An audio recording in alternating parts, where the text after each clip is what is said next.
Hello, everyone. If you enjoy my channel, please support me with one like, one subscribe, and one share. I married at 19. Have you ever smiled so brightly in your wedding photo that everyone believed your future would be perfect, while secretly wondering if you had just made the biggest mistake of your life? That question followed me for years. If you have ever felt trapped by a decision, afraid of being judged, or worried that life moved faster than your heart, then this story is for you. Stay with me until the end, because what happened after my 19th birthday completely changed the way I understood love, family, and even learning English in America. My name is Emily, and this is my story. I live in the United States with my husband and our children. Today, people often tell us that we look like a happy family. They see us laughing at neighborhood barbecues, shopping together on weekends, or walking our dog through quiet American streets lined with maple trees. They think our life has always been peaceful. They are wrong. Sometimes I look at our wedding picture hanging on the wall and almost laugh. I was only 19 years old. My smile looked confident, but inside I was carrying more questions than answers. I believed love could solve every problem. I believed saying I do was the finish line. I had no idea it was only the first page of a very long story. People around me had different opinions. Some friends said I was lucky because I had found true love so young. Others quietly whispered that young marriages almost never lasted. A few even smiled politely while making silent predictions that we would eventually separate. I pretended their words did not matter, but every sentence stayed somewhere inside my mind. Looking back now, I understand something interesting. Psychologists often explain that our brains continue developing well into our 20s, especially the part responsible for long-term decisions and emotional control. That does not mean young people cannot build strong marriages. It simply means that growing up and growing together sometimes happen at exactly the same time. I did not know any of that back then. I only knew one thing. I loved him. Life in America moved quickly. Every morning felt like another race against the clock. Bills arrived on time even when our paychecks did not. The grocery store seemed more expensive every month. The weather changed without asking anyone for permission. One day the sun warmed our front porch, and the next day cold rain made everything feel gray. Somehow those little changes outside slowly entered our home too. I also discovered something unexpected. Learning English was not only about grammar or pronunciation. It was about confidence. When I spoke slowly at the grocery store, some people patiently waited for me. Others finished my sentences before I could. At first, I felt embarrassed. Then I realized something beautiful. Every conversation, even the awkward ones, became another lesson. My husband always smiled and said, "Take your time. Your voice matters more than perfect words." That simple sentence stayed with me longer than any English textbook. If you are learning English with me today, do not worry about speaking perfectly. Listen carefully. Read slowly. Repeat simple sentences. Real progress often hides inside small daily habits. That lesson would later save much more than my English. It would quietly begin saving my marriage too. Still, none of those hopeful moments prepared me for what happened only a few months after our wedding. One ordinary evening, I walked into our small kitchen expecting another quiet dinner. Instead, I found my husband sitting silently at the table, staring at a single unopened envelope. He looked up at me with eyes I had never seen before. Fear. Real fear. My heart immediately knew something was terribly wrong, even before he spoke a single word. That envelope would force us to make a decision that neither of us was emotionally ready to face. It would test our love, our trust, our dreams, and everything we believed about building a future together. For the first time since saying I do, I honestly wondered whether everyone else had been right, and whether marrying at 19 had truly been the biggest mistake of my life. Love meets reality. The envelope on our kitchen table did not look dangerous. It was plain, white, and completely ordinary. Yet within a few seconds, it made my heart beat faster than it had on my wedding day. Isn't it strange how a single piece of paper can change the atmosphere inside a home? If you have ever believed that love alone could solve every problem, keep listening. Because this was the night I discovered that real marriage begins when life stops being romantic. What happened after we opened that envelope almost pushed us in two completely different directions.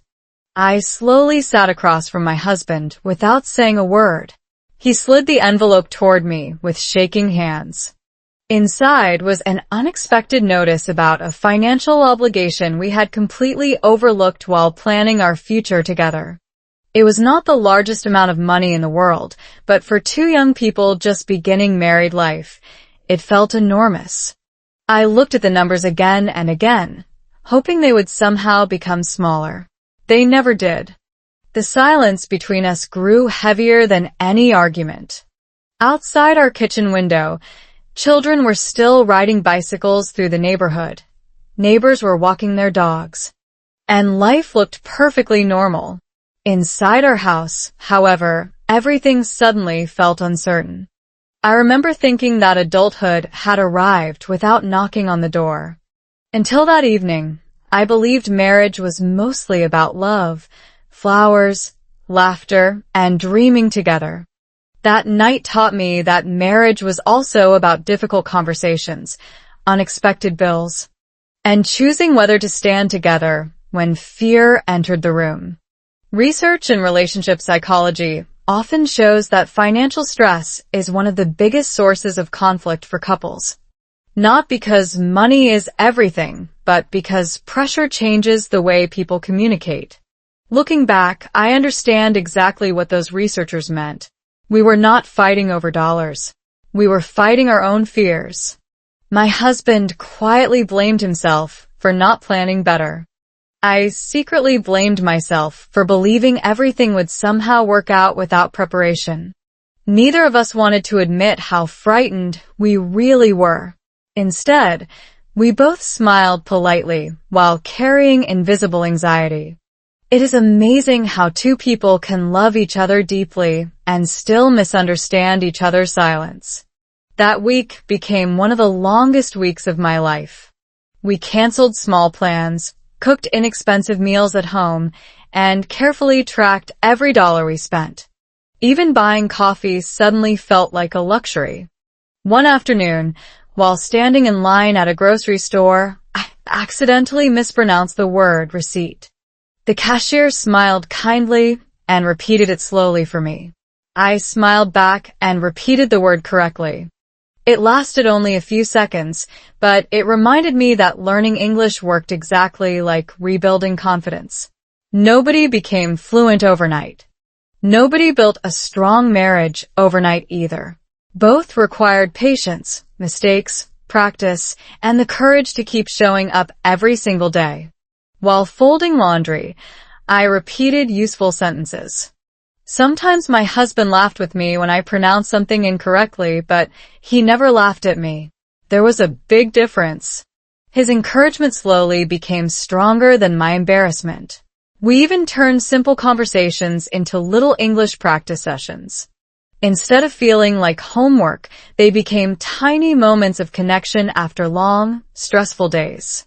Looking back now, those ordinary evenings may have saved us more than we realized. Still, financial pressure continued to grow. Every time another letter arrived in our mailbox, my stomach tightened before I even picked it up. I began wondering if everyone who had doubted our young marriage had actually seen something that I could not. Maybe they were right. Maybe 19 was simply too young. Maybe love really was not enough. Then something happened that I never expected. Late one Friday evening, after another exhausting discussion about money, my husband quietly stood up from the table, picked up his car keys without saying a single word, and walked out the front door. I watched through the living room window as his car disappeared into the darkness. He did not answer my first phone call. He did not answer the second one either. As the minutes turned into nearly an hour, terrifying thoughts rushed through my mind. Was he simply trying to clear his head? Or was he driving away from our marriage forever? At that moment, I honestly did not know which possibility scared me more. When we almost gave up, have you ever stared at the front door, convinced that one moment could decide the rest of your life? That night, every sound outside made me jump. Every pair of headlights passing our house made me run to the window.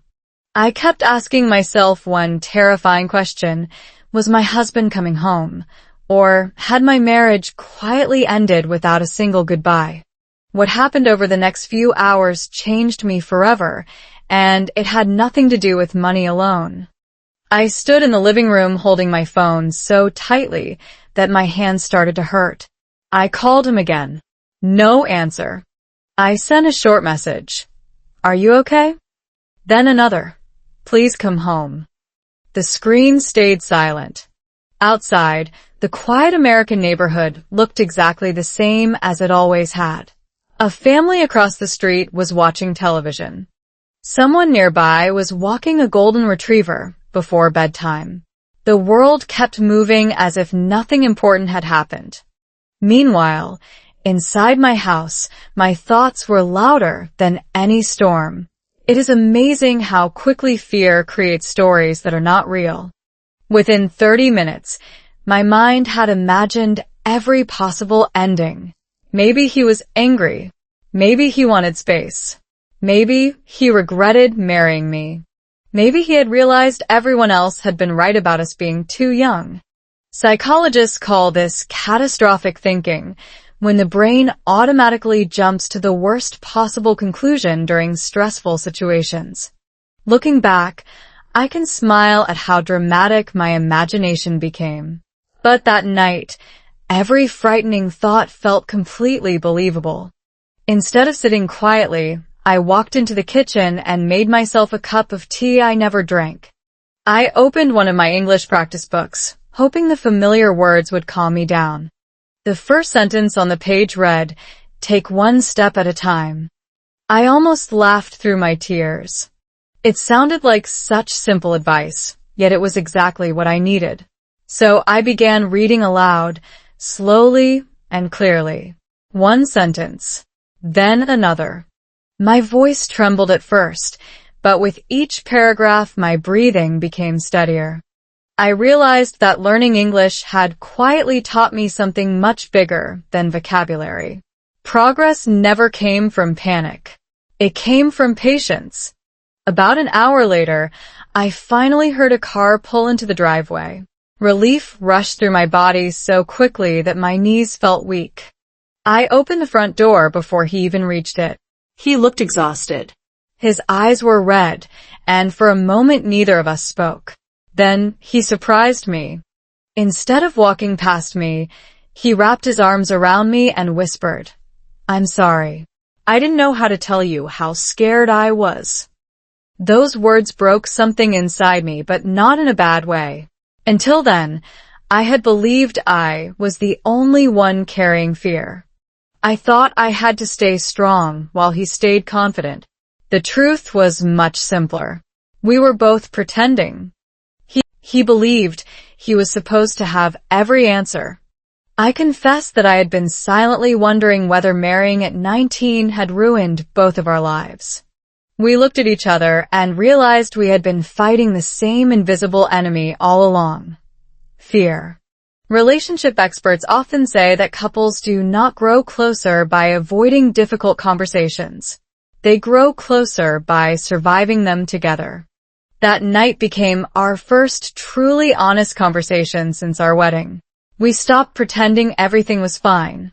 We admitted our worries about money, our future, and even our own insecurities. Surprisingly, the room felt lighter after we finally spoke the truth. The weeks that followed were still difficult, but something had changed. We created a simple routine every evening. After dinner, we spent 15 minutes talking without our phones. Sometimes we discussed bills. Sometimes we laughed about something silly that happened during the day. Sometimes we practiced simple English conversations together just for fun. We made mistakes, corrected each other gently, and celebrated tiny improvements. Those 15 minutes slowly became the strongest part of our marriage. Then, just when I thought we had survived the hardest season, life surprised us again. One bright Saturday morning, I noticed something strange that I could no longer ignore. At first, I blamed stress. Then I blamed exhaustion. But deep inside, I already knew the truth before I bought the test. As I stared at the small box in my hands inside a neighborhood pharmacy, my heart started racing once again. If my suspicion was correct, our lives were about to change forever, and this time, there would be no turning back. The 2 pink lines. 2 tiny pink lines. That was all it took to turn my entire world upside down. I had imagined this moment so many times, but when it finally happened, I did not scream with excitement. I did not dance around the bathroom. I simply stared at the pregnancy test, unable to move, because one impossible question echoed through my mind. How could 2 people who were still learning how to be husband and wife suddenly become parents? If you think our biggest challenge was already behind us, keep listening because this was only the beginning of the story. I sat quietly on the edge of the bathtub, holding the small test with trembling hands. Outside, the morning sunlight poured through the bathroom window, making everything look peaceful. Birds were singing. Cars rolled calmly through our neighborhood. Somewhere nearby, children were laughing in a park. The whole world seemed wonderfully normal, but inside my heart, nothing felt normal anymore. Fear and happiness arrived at exactly the same moment. I smiled. Then I cried. Then I laughed at myself for doing both. When my husband came home, I placed the test on the kitchen table without saying a word. He looked confused for a second. Then his eyes widened. He picked it up carefully, looked at me, then looked at it again, as if hoping it would explain everything by itself. For several long seconds, we simply stood there in silence. Finally, he smiled the biggest smile I had seen in months. Then, just as quickly, I noticed tears filling his eyes. "We're going to be parents," he whispered. His voice was full of joy, but I could also hear something else hiding beneath it. Responsibility. That evening, we talked longer than we ever had before. We spoke about baby names, tiny clothes, doctor visits, and how much our lives were about to change. We also admitted something we had never said aloud. Neither of us felt completely ready. Society often makes people believe adults should always feel confident before major life events. Real life rarely works that way. Research in developmental psychology suggests that people usually grow into new responsibilities rather than waiting until they feel perfectly prepared. Looking back now, I believe that is exactly what happened to us. We did not become brave before becoming parents.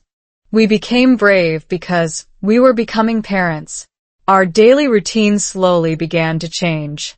Instead of spending money on little luxuries, we started saving for diapers, a crib, and everything a baby might need. Weekend shopping trips suddenly looked different. We spent more time in baby aisles than anywhere else. Every tiny pair of socks made us smile. Every price tag made us think twice. At the same time, I refused to stop improving my English. In fact, my motivation became even stronger. I wanted to communicate confidently with doctors, teachers, neighbors, and one day with my own child as we read bedtime stories together. So, I turned everyday moments into English practice. While preparing dinner, I described every ingredient aloud. While driving to the supermarket, I repeated simple sentences I heard on the radio. Sometimes I even spoke to the baby before anyone else could hear me. Good morning, I would say with a smile. Today is going to be a beautiful day. It probably sounded silly, but it made me feel connected to both my future child and my growing confidence. One afternoon during a routine medical appointment, everything seemed to be going perfectly. The waiting room was calm. Friendly nurses smiled as they greeted patients. I felt relaxed for the first time in weeks. Then I noticed the doctor's expression change while reviewing one of my test results. It happened so quickly that anyone else might have missed it.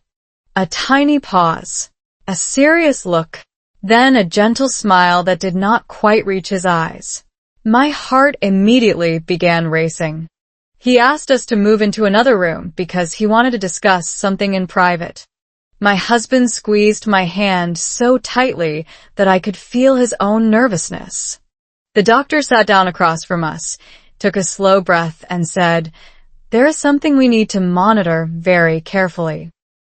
Those 8 words shattered the peaceful future I had been imagining. I tried to stay calm as medical terms filled the room. Most of them sounded unfamiliar, but one sentence cut through all the confusion like lightning. "We can't predict what will happen yet." I looked at the tiny ultrasound picture resting in my hands.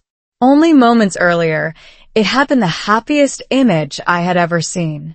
Now it suddenly felt incredibly fragile. I silently wondered if happiness could disappear as quickly as it arrived. As we walked back to our car under the bright American afternoon sky, neither of us spoke. We both knew our lives had changed once again. What we did not know was that the hardest decision of our marriage was waiting only a few days ahead. And this time, love alone would not tell us what to do. The day everything changed again. Sometimes the scariest words are not dramatic at all. They arrive quietly, spoken with a gentle voice and a kind smile. As we drove home from the doctor's office that afternoon, I kept replaying one sentence over and over in my mind. "We need to monitor this very carefully." Those words followed me like an echo. I wanted someone to tell me exactly what would happen next, but life does not offer spoilers. If you have ever felt trapped between hope and fear, this chapter of my story may feel painfully familiar. The drive home through our quiet American neighborhood felt much longer than usual. My husband kept both hands firmly on the steering wheel while soft music played in the background. Neither of us turned it off, yet neither of us was really listening. I stared out the window as families enjoyed ordinary Saturday afternoons. Children chased each other across green lawns. Couples carried groceries into their homes. A young father was teaching his daughter how to ride a bicycle. The world looked peaceful, almost unfairly peaceful. I remember wondering how life could continue so normally while my own heart felt completely unsettled. When we arrived home, we sat at the kitchen table without speaking. It had become our place for every important conversation. Bills had been opened there. Tears had fallen there. Dreams had been shared there. Now another difficult chapter was beginning in the very same room. Finally, my husband broke the silence. "No matter what happens," he said softly, "we're not going to face it alone." That simple sentence changed something inside me. For months, I had secretly believed I needed to carry every fear by myself. I wanted to protect him from my anxiety, just as he had tried to protect me from his. Ironically, our silence had only made both of us feel more isolated. Relationship experts often explain that emotional support reduces stress because sharing fear prevents the brain from carrying the entire burden. Alone, sitting across from him that evening, I finally understood what those words truly meant. Over the next several days, we focused on what we could actually control. We followed every recommendation from the doctor, attended every appointment, improved our daily routines, and reminded ourselves not to panic over situations that were still uncertain. Science has shown that chronic stress can affect both emotional well-being and physical health, so we made a promise to each other. We would replace endless worrying with small positive actions whenever possible. One surprisingly helpful habit came from my English practice. Every evening, I read simple English stories aloud for 15 or 20 minutes. At first, I did it only to improve my pronunciation and listening skills. Then I noticed something unexpected. Reading slowly forced my breathing to slow down as well. My heartbeat became steadier. My mind became quieter. Researchers have found that reading aloud at a relaxed pace can reduce anxiety by encouraging slower breathing and greater focus. Without realizing it, English practice had quietly become part of my emotional recovery. Sometimes, my husband joined me on the couch after dinner. He would listen while I read children's books, short inspirational stories, or simple conversations. Occasionally, he corrected my pronunciation with a smile, and sometimes we laughed when I accidentally stressed the wrong word. Those little moments reminded us that joy had not disappeared from our marriage. It had simply been hiding beneath layers of worry. A few weeks later, we returned to the clinic for another examination. This time, I noticed the doctor smiling before he even entered the room. "I have some encouraging news," he said. The baby's development looked much more stable than before. The concern had not completely disappeared, but the progress was real. I felt tears filling my eyes before I even realized I was crying. My husband squeezed my hand, and for the first time in many weeks, we both laughed without forcing it. Walking out of the clinic that day, the sunshine somehow seemed brighter. Even the fresh autumn air felt different. We celebrated with something wonderfully simple.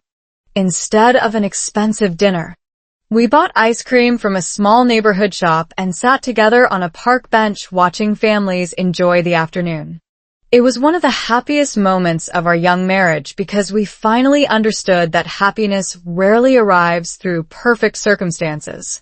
It grows quietly inside ordinary moments shared with the people we love. That evening, while organizing a small corner of what would become the baby's room, I found an old notebook where I had written one English sentence every single day. The very first page said, "I hope my future will be happy." I smiled because I finally believed it might come true.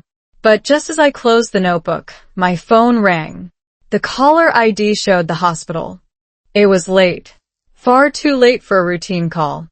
The nurse's voice sounded calm, but the words she spoke instantly erased the peace we had fought so hard to rebuild. "We need you to come in tonight." My heart stopped. I looked at my husband, and without saying a single word, we both knew another unexpected chapter of our story had just begun. The longest night of my life. Have you ever received a phone call that made your heart sink before the other person even finished the first sentence? That was exactly what happened to me. The nurse's calm voice should have made me feel safe, but somehow it did the opposite. "We need you to come in tonight." For simple words erased every bit of hope I had carefully rebuilt over the past few weeks. As my husband grabbed the car keys, I kept wondering whether we were driving toward the happiest moment of our lives, or the most heartbreaking one. The streets were unusually quiet as we drove through our American town. Streetlights reflected softly on the windshield, while the clock on the dashboard seemed to move faster than normal. Neither of us spoke very much. Every now and then my husband reached over and gently held my hand before placing it back on the steering wheel. We did not need long conversations anymore. Sometimes love speaks most clearly through silence. When we arrived at the hospital, everything felt strangely familiar and completely different at the same time. Nurses walked calmly through brightly lit hallways. Monitors beeped softly behind closed doors. Families sat together in waiting areas, each carrying their own invisible story. I suddenly realized something powerful. Every person inside that building was hoping for good news about someone they loved. After several examinations, the doctor entered the room with a reassuring smile. "I know tonight has been frightening," she said, "but I want you to take a deep breath." Those words immediately slowed my racing heart. She explained that one of the earlier test results had required additional monitoring, but after repeating the examination, both the baby and I appeared stable. The hospital simply wanted to be extra careful. Relief washed over me so quickly that I had to close my eyes for a moment. I had spent the entire drive imagining the worst possible outcome, only to discover that fear had once again been writing stories before the facts had arrived. Psychologists often explain that the human brain naturally pays more attention to potential danger than to positive possibilities. This survival instinct helped our ancestors stay alive, but in modern life it can also create unnecessary anxiety. That night became another reminder that not every frightening moment ends in tragedy. Sometimes uncertainty is simply uncertainty. As the pregnancy continued, our home slowly transformed into a place filled with excitement instead of fear. Tiny baby clothes appeared neatly folded inside drawers. A small crib stood beside the bedroom window waiting patiently for someone who had not even been born yet. We spent weekends assembling furniture, laughing whenever we misunderstood complicated instruction manuals. My husband joked that building baby furniture was harder than any home improvement project he had ever attempted. Meanwhile, my English learning continued in unexpected ways. Since I knew I would soon spend more time around doctors, nurses, teachers, and eventually other parents, I focused on practical, everyday conversations. I listened to slow English podcasts while preparing meals. I practiced simple phrases during neighborhood walks. Sometimes I even described everything I saw aloud. The leaves are changing color. The sky is cloudy today. I can hear children playing. Those short sentences seemed almost too simple, but I noticed something remarkable. The more comfortable I became speaking ordinary English, the more confident I became in every other part of life. Research on language learning consistently shows that frequent, low-pressure practice builds fluency more effectively than occasional long study sessions. That idea also mirrored marriage. Small daily efforts created stronger relationships than rare, dramatic gestures. Months later, the day finally arrived. Labor began much earlier than we expected.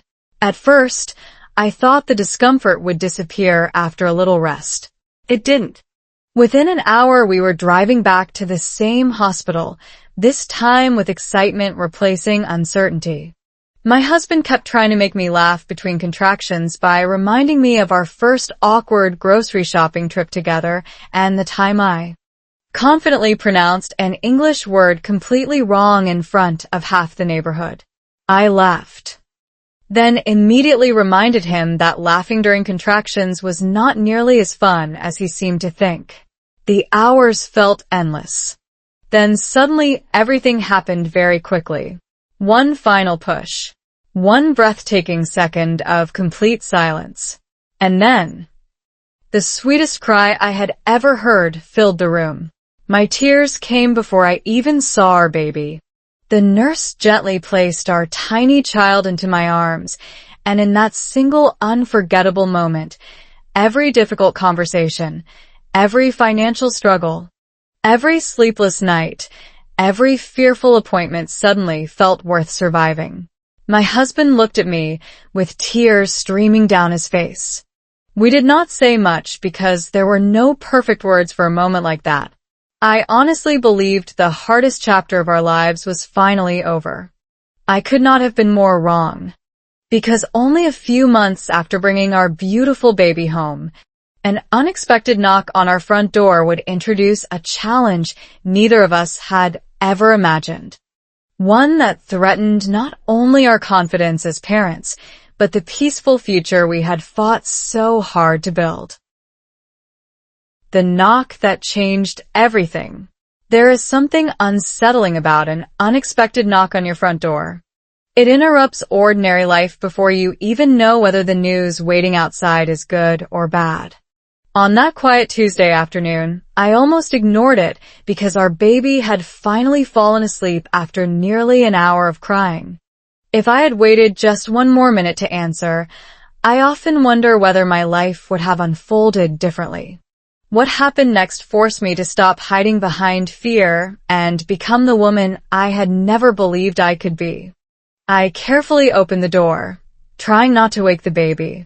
Standing on the porch was a friendly woman with a warm smile and a folder in her hands. She introduced herself as a neighborhood family outreach coordinator who worked with several community programs for new parents. She explained that local families were invited to parenting workshops, children's reading hours at the public library, and community gatherings where parents could meet one another while their children played together. My first reaction surprised even me. I almost said no, not because I disliked people, but because I was afraid. I worried that my English would not be good enough. I imagined awkward conversations, embarrassing mistakes, and uncomfortable silence.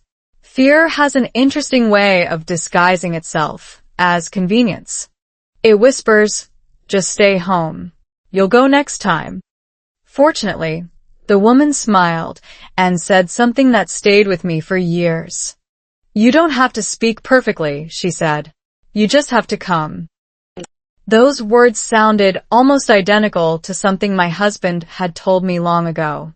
The following Saturday, after changing my mind at least 10 times, I finally walked into the local library carrying our baby. My heart was pounding harder than it had during many job interviews. Around the room, parents chatted naturally while children laughed, crawled across colorful rugs, and reached for picture books. For a few seconds, I considered turning around and leaving. Then another mother smiled at me. "First time here?" she asked. I nodded and answered slowly, "Yes. I'm a little nervous." She laughed kindly. So was everyone else. That short conversation lasted less than 2 minutes, yet it quietly changed my confidence. Researchers studying language acquisition often emphasize that meaningful social interaction helps learners improve faster than memorizing vocabulary alone. I experienced that truth firsthand. Nobody expected perfect English. They simply wanted genuine conversation. Week after week, I returned. I began reading simple children's books aloud with other parents. At first, I stumbled over unfamiliar words. Sometimes I pronounced them incorrectly, and someone gently corrected me. Instead of feeling embarrassed, I started feeling grateful. Every mistake became another small victory because it meant I was actually speaking instead of staying silent. My husband noticed the change almost immediately. "You smile more now," he told me one evening while we were preparing dinner together. He was right. The woman who had once been afraid to order food confidently was now laughing with neighbors, asking questions at community events, and even helping another new mother who felt just as nervous as I once had. Our marriage changed too. Instead of carrying stress home every evening, we began sharing encouraging stories. We celebrated tiny successes, a new English phrase, a funny misunderstanding, a compliment from another parent. Those small moments slowly replaced the fear that had dominated our early years together. Looking back, I realized something powerful. Confidence rarely arrives before action. It usually appears afterward. Psychologists describe this as the confidence cycle. We often believe we need confidence before trying something difficult, but the opposite is usually true. Taking small actions creates successful experiences, and those experiences gradually build confidence. That principle transformed both my English learning and my marriage. Months passed peacefully. Our baby grew stronger. Our home filled with laughter again. For the first time since our wedding, I genuinely believed we had found balance. Then one evening, while organizing old papers inside a kitchen drawer, My husband discovered a forgotten envelope that neither of us remembered receiving. Inside was a letter dated almost a year earlier. We stared at it in complete silence. Neither of us had opened it. Neither of us knew it had been there. As my husband slowly unfolded the paper, the color disappeared from his face. "What is it?" I whispered. He looked at me without answering immediately. Finally, in a voice so quiet I could barely hear it, he said, "I don't think this was meant to stay unopened." At that exact moment, I realized our past was not finished with us yet. And whatever was written inside that forgotten letter was about to test everything we had rebuilt together. The letter we never opened.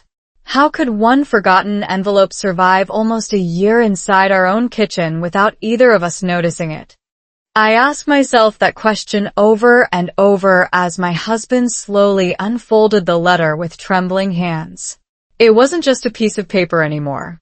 It felt like our past had suddenly returned to knock on the door after we had finally learned how to smile again.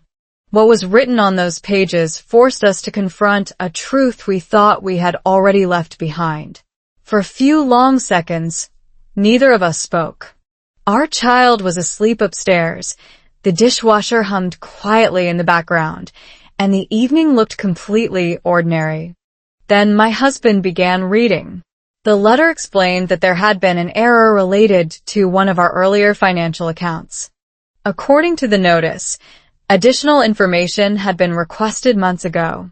Because we had never responded, the issue had continued unresolved. Thankfully, it was not the disaster my imagination immediately created. However, if we ignored it any longer, it could become a serious problem affecting our financial future. I closed my eyes and took a slow breath. There it was again. Fear. Not because the situation was impossible to solve, but because it reminded me of the frightened 19-year-old bride who believed every unexpected problem meant the end of her marriage.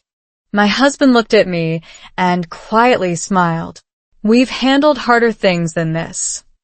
His words surprised me because they were true. Years earlier, news like this would have started an argument before either of us had finished reading the first paragraph. Now something was different. Instead of blaming each other, we immediately began discussing solutions. We organized paperwork, made a checklist, gathered the necessary documents, and planned to contact the office the following morning. Relationship researchers often explain that healthy couples gradually shift from asking, "Whose fault is this?" to asking, "How do we solve this together?" I realized we had crossed that invisible line without even noticing it. Our marriage had quietly matured while we were busy surviving everyday life. The next morning, I volunteered to make the phone call. A few years earlier, I would have begged my husband to speak for me because I worried my English was not good enough.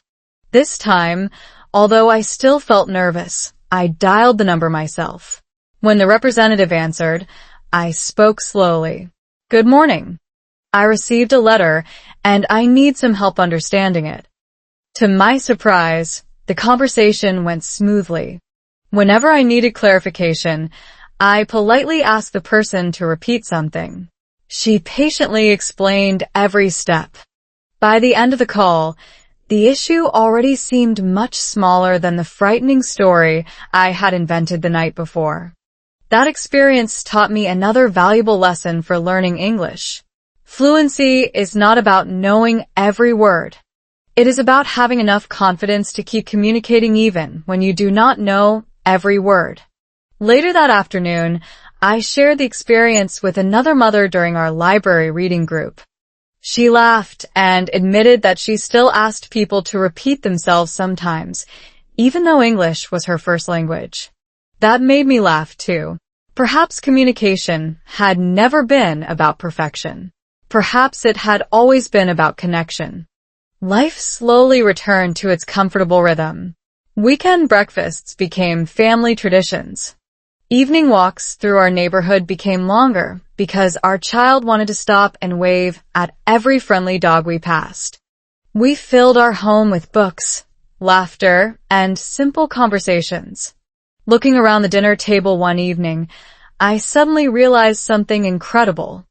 I was no longer wondering whether marrying at 19 had been a mistake. I was wondering how we had managed to grow so much together. Psychologists describe this process as resilience, the ability to recover, adapt, and become stronger after difficult experiences. Resilience does not erase painful memories. Instead, it changes the meaning of those memories. The struggles that once frightened me had quietly become the foundation of our strongest years. Just when I believed our story had finally reached its peaceful ending, life surprised me once again. One afternoon, while helping our child organize drawings from preschool, I found a picture that stopped me completely. It showed 3 smiling stick figures holding hands beneath a bright yellow sun.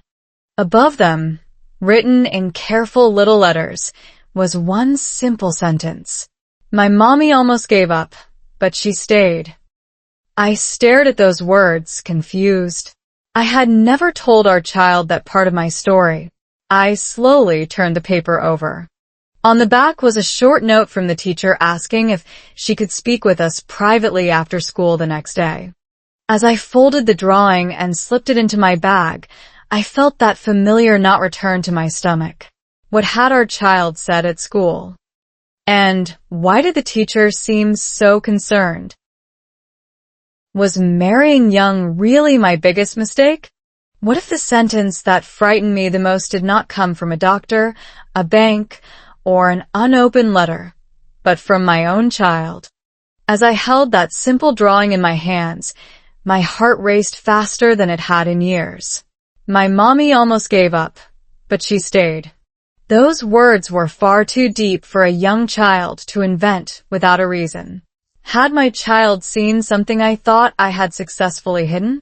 The answer I received the next afternoon completely changed the way I looked at my own life. The following day, I arrived at the preschool earlier than usual. The colorful classrooms were filled with cheerful voices, tiny backpacks, and paintings hanging proudly on every wall. Children laughed as they built towers with wooden blocks while teachers gently guided them through another ordinary school day. It should have felt comforting, but my mind was focused entirely on the note folded inside my purse. Our child's teacher welcomed me with a warm smile and invited me into a quiet meeting room. I hope I didn't worry you too much, she began kindly. I forced a nervous smile. You did. Just a little. She placed the drawing on the table between us. I wanted to tell you something wonderful. For a moment, I simply stared at her, confused. She explained that the class had been asked to draw pictures of the people who made them feel safe. Most children drew parents, grandparents, pets, or favorite teachers. My child had proudly drawn our family and then told the class a story.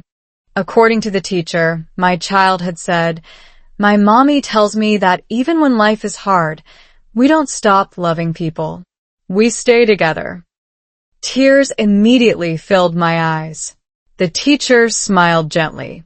"I don't know what your family has been through," she continued, "but whatever you're teaching at home, it's reaching your child in a beautiful way." At that moment, I realized something that completely surprised me. Children often remember not our perfect moments, but the way we respond during imperfect ones. Psychologists who study child development frequently explain that children learn emotional resilience by observing how adults handle challenges. They watch far more than they listen. I had spent years worrying that our difficult seasons might somehow damage our family. Instead, those seasons had quietly taught our child what commitment, kindness, and perseverance looked like in real life. Driving home that afternoon, I thought about the question that had haunted me since the very beginning. Had marrying at 19 been the biggest mistake of my life? Years earlier, I would have answered differently. When money disappeared faster than confidence. When fear filled our kitchen. When doctors gave uncertain news.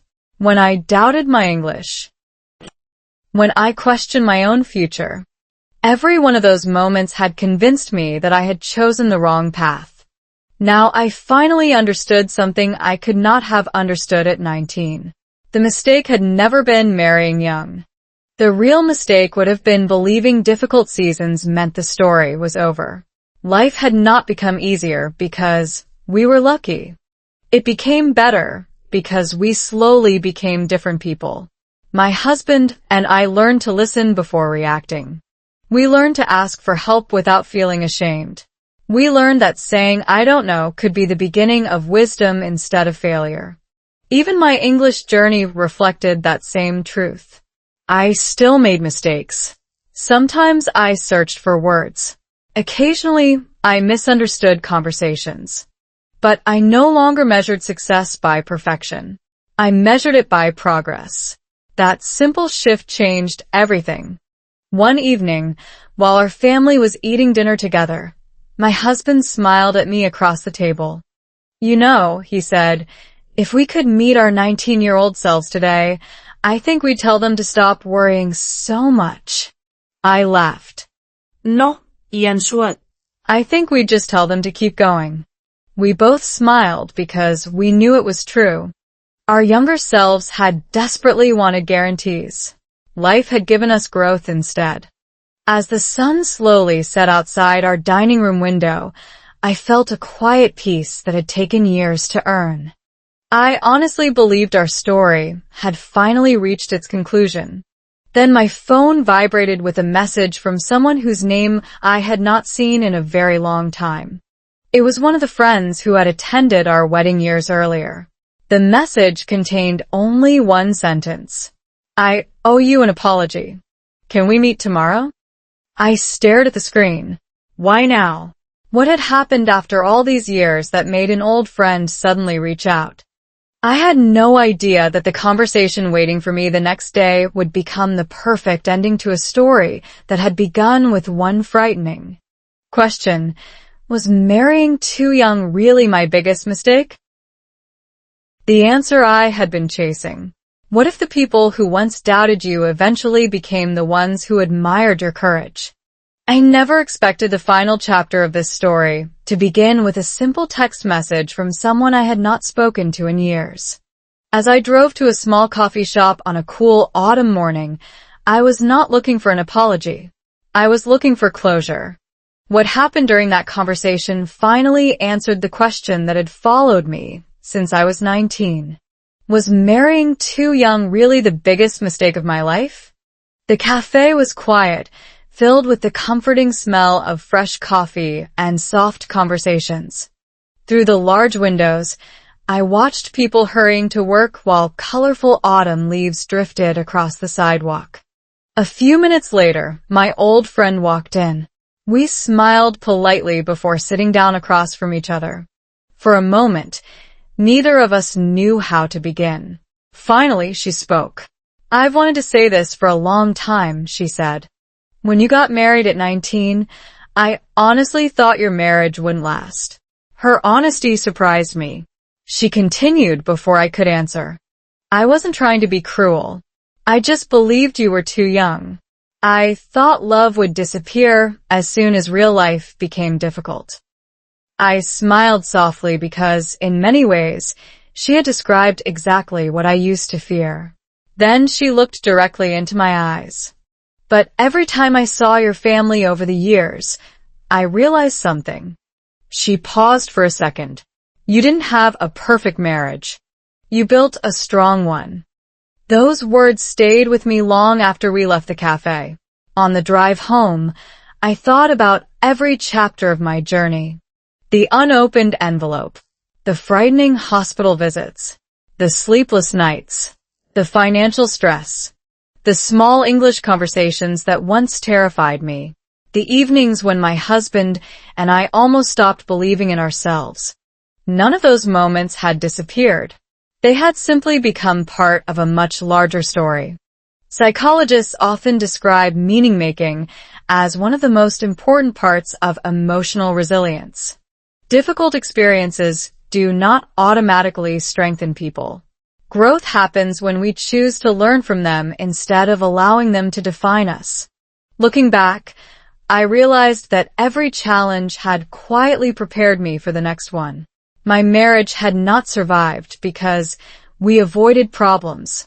It survived because we kept returning to each other after every difficult season. That same lesson transformed my English learning. When I first began speaking English, I wanted every sentence to be perfect. Today, I know something much more valuable. Communication is not about perfection. It is about courage.